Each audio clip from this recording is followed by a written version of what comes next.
bergerak sesuai dengan takdir dari Tuhan. Takdir tak ada satupun.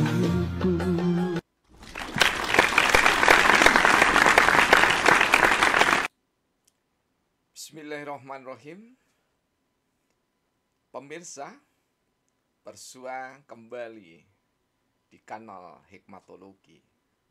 Serial mengajak diri kita masing-masing berpikir, kian melembut cerdaskan hati nurani, sehingga tidak ada hari yang kita lalui kecuali mendewasakan diri dalam berkeluarga, beragama, berkepercayaan, berbangsa, dan bernegara.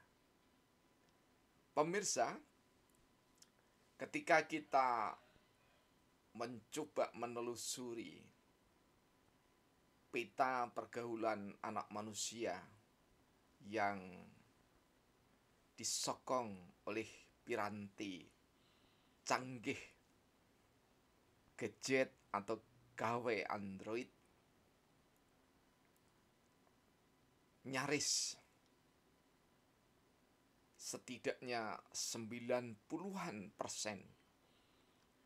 grup WhatsApp melarang berbicara politik. Dan bahkan ada yang sangat vulgar mengatakan bahwa politik itu adalah nista, politik itu buruk, politik itu tidak beradab. Bahkan ada yang dengan terang-terangan menista, melecehkan dasar negara dan ideologi bangsa. Mereka menyebutnya tagut, berhala yang disembah oleh manusia. Nah, bagaimana sejatinya ketika kita memandang dalam tarekat mukminin mukminat, jalan mukminin mukminat yang pada umumnya dalam makna bahwa tidak ada pembaiatan khusus jalan ini karena memang masing-masing manusia diberikan hikmah.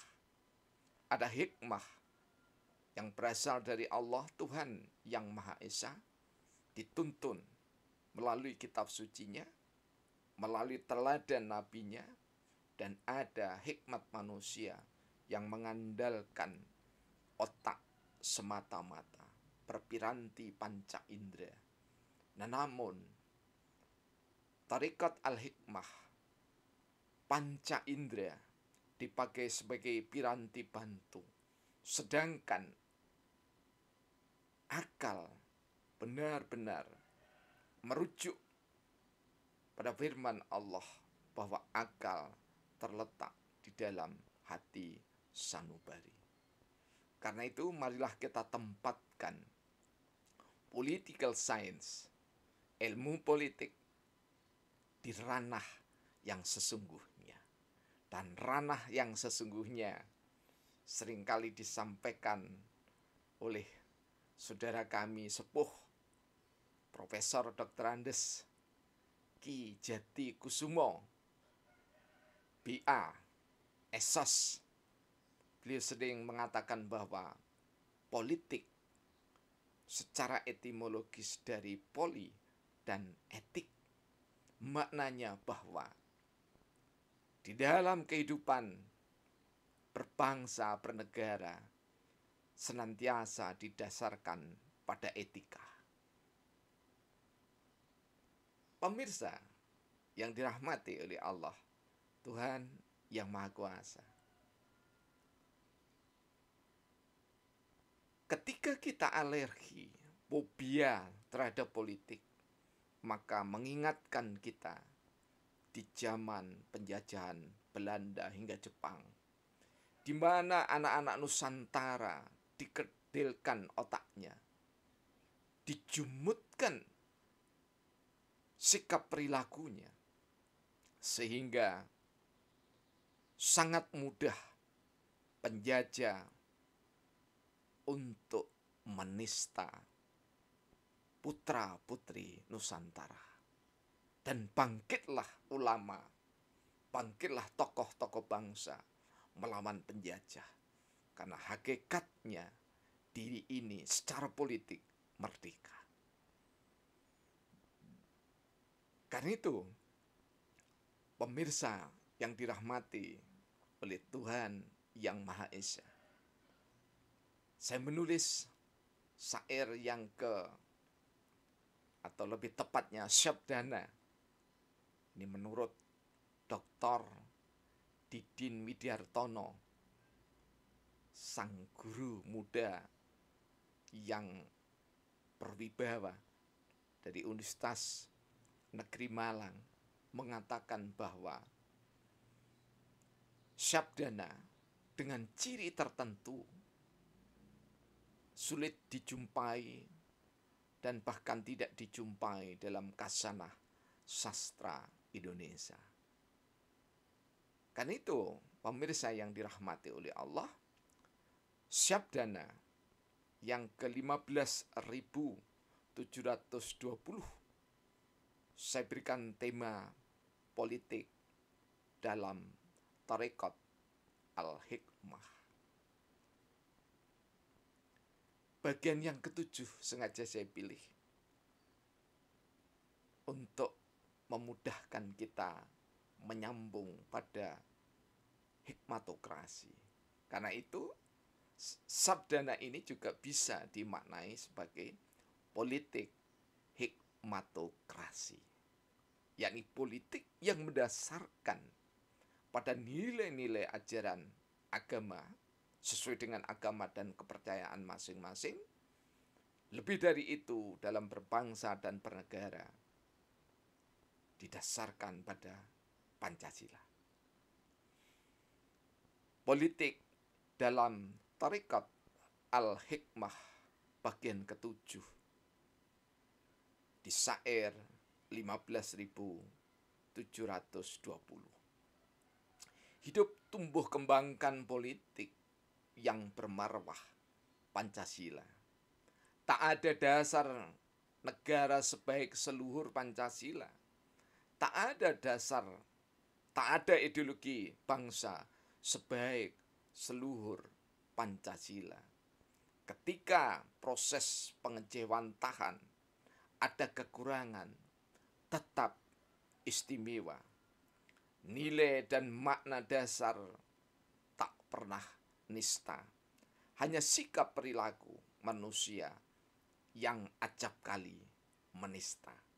Nistanya perilaku pejabat, rakyat tak mewakili Pancasila. Pemirsa yang dirahmati Allah Tuhan Yang Maha Esa. Jadi, menumbuh kembangkan politik bermarwah Pancasila itu niscaya.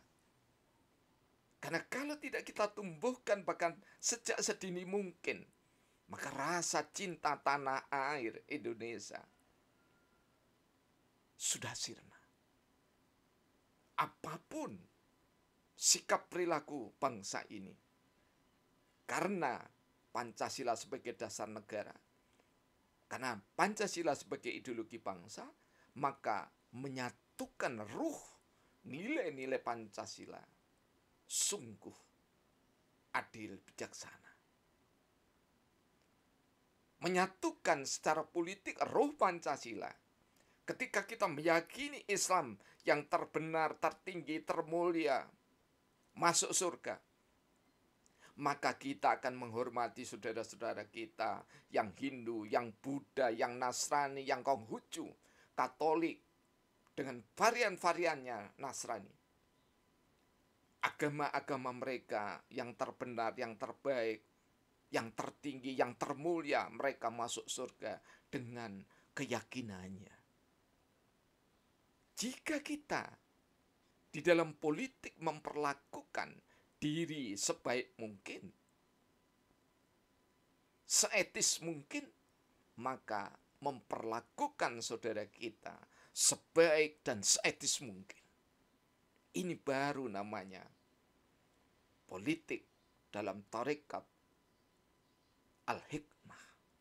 Politik yang bermarwah Pancasila.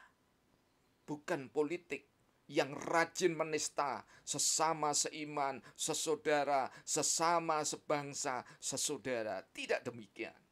Itu bukan politik, tapi politiking. Dan politiking itu, kalau dikenal dalam terminologi politik Indonesia, politik dagang sapi. Hanya sapinya yang terbaik. Hanya sapinya yang termulia. Hanya sapinya yang paling berkualitas. Dibalut dengan aneka ragam kebohongan, sembari menista yang lainnya. Itu lagi-lagi bukan tujukan institusi Fakultas Ilmu Sosial dan Ilmu Politik mendidik anak bangsa. Tidak demikian. Kami pernah mengangkat di nomor-nomor sebelumnya, di sekitar 240-an. Politik itu kudus. Dan di dalam nilai-nilai Pancasila, betapapun perilaku pejabat, perilaku rakyat, ada yang buruk, ada yang nista. Mereka tetap saudara kita. Jangan pernah nista. Karena yang buruk tidak perlu dinista, sudah buruk rupa. Yang buruk perilakunya tidak perlu dinista, karena sudah buruk perilakunya. Kita harus datang sebagai insan-insan yang berpedoman pada dasar negara Pancasila, berideologi bangsa Pancasila. Hampiri saudara kita yang salah dengan cara yang patut, yang lemah lembut, yang bijaksana. Jika dihampiri dengan cara lemah lembut sudah tidak bisa, maka peradilan menjadi pintu satu-satunya. Bangsa negara ini akan selalu bermarwah, bermartabat, dan dihormati oleh bangsa lain ketika anak bangsa Indonesia sendiri saling menghormati dan saling merasa bahwa dirinya adalah keluarga besar bangsa Indonesia. Dan ciri keluarga yang paling pokok adalah ketika ada saudaranya yang kekurangan, kurang di pendapat, kurang di sikap, kurang di perilaku, akan hadir untuk memberikan pencerahan yang adil dan bijaksana. Rakyat berkhidmat, maka pejabat terhormat. Pejabat terhormat, maka rakyat bermartabat. Tuhan memberkahi kita semuanya. Barakallah. Semoga bermanfaat.